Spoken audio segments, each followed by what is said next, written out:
Hello and welcome to Career Preparation. My name is Matt Studebaker, and today we're going to talk about the cover letter and reference sheet assignment.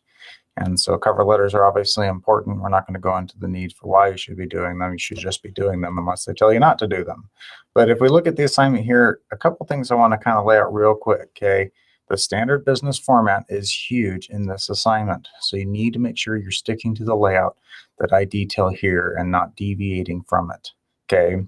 The other thing is when you're doing this cover letter, the appearance of it needs to be exactly the same, okay? It must be the same letterhead and styling on your resume. So if you have changed it since your resume, you need to let me know. Otherwise, you're going to lose points because I need to see a consistency in what you're presenting to me for your brand, because that letterhead is your brand. And if you keep changing it for each document, then it's showing an inconsistent brand. So I do not want this double space, please, and it needs to be 1 page in length. Cover letters do not go longer than a page, all right? So just make sure single space it, okay? You just follow the spacing outlines that are laid out in here. That's the only spacing that you should be concerning yourself with, okay?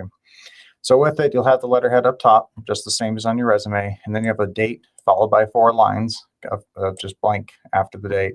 And then you have a letter addressed to a specific individual or company, and then you can have their address if you want to. It's not required. Now, you can just make somebody up for this assignment. It doesn't have to be anybody. Just this is giving you practice that you should be addressing this to someone. And then you have dear so-and-so followed by 2 lines.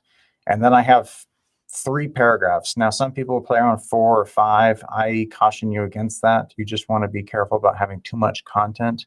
Please don't mess around with this. If I'm telling you what to put in here, put it in there, just because it's going to be a guaranteed A if you stick to the stuff that I'm requiring within this. And so paragraph number 1, what is the position that you're applying for? And then why are you interested in applying for this position? Okay. Why does it matter to you? It needs to be compelling. And what compelling is giving me a compelling statement is your unique selling proposition. What is that? Now, most students miss points right here with this second sentence because they give me a real wish-washy, like, oh, I just have this strong desire to want to work in this field, or I just want to help people. Okay, that's not compelling. Compelling is like, why should I hire you? How are you going to benefit us financially? How are you going to help us help our bottom line? Okay, how are you going to help our business acumen? And so that's what you need to be. It needs to be one of your best selling points. It needs to be this single sentence, because this is going to draw them in to want to read the second paragraph on this the cover letter. Okay, so make sure it's compelling. The next is you want to make sure this next paragraph is about 4 to 5 sentences. This is essentially the meat and potatoes of your cover letter. And so make sure that it's got some really good qualifications or accomplishments, okay, that you've identified on the job description that you have experience in. And just make sure that for each sentence that you have, you talk about one qualification or one accomplishment that's specific to what they're looking for. And I need you to be specific, okay? Don't give me this real general or wish-washy kind of stuff. I need examples. This is where the cover letter is set apart different from the resume, is that you're giving me examples. Paragraph number 3 is real simple. You're just summarizing everything you said before in the first sentence, and the second sentence is just that you look forward to meeting them and that you have references, and you're willing to provide them upon request. And then you just close with sincerely, and you type out your name and enclosure, just meaning that there's a resume enclosed. Okay, so the other things I'm looking for, again, the skills or qualifications that are matched to the company. I will be looking at that job description, make sure that you are doing this.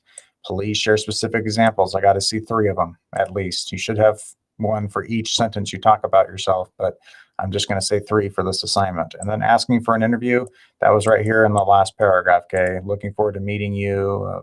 Look forward to sit down with you at the interview, however you want to say it. I just got to see some component of it. So the reference page, again, appearance, have to have the same letterhead as on your resume. You can have this attached into the same document. Just make sure you have 2 letterheads on each of these papers, or you can attach them as separate assignments. That's fine. I need to see 3 references, and I need to see their name, contact, or company name, title, company, and contact information that's listed on their reference page. Okay, so just because I need to be able to have some way to actually contact them.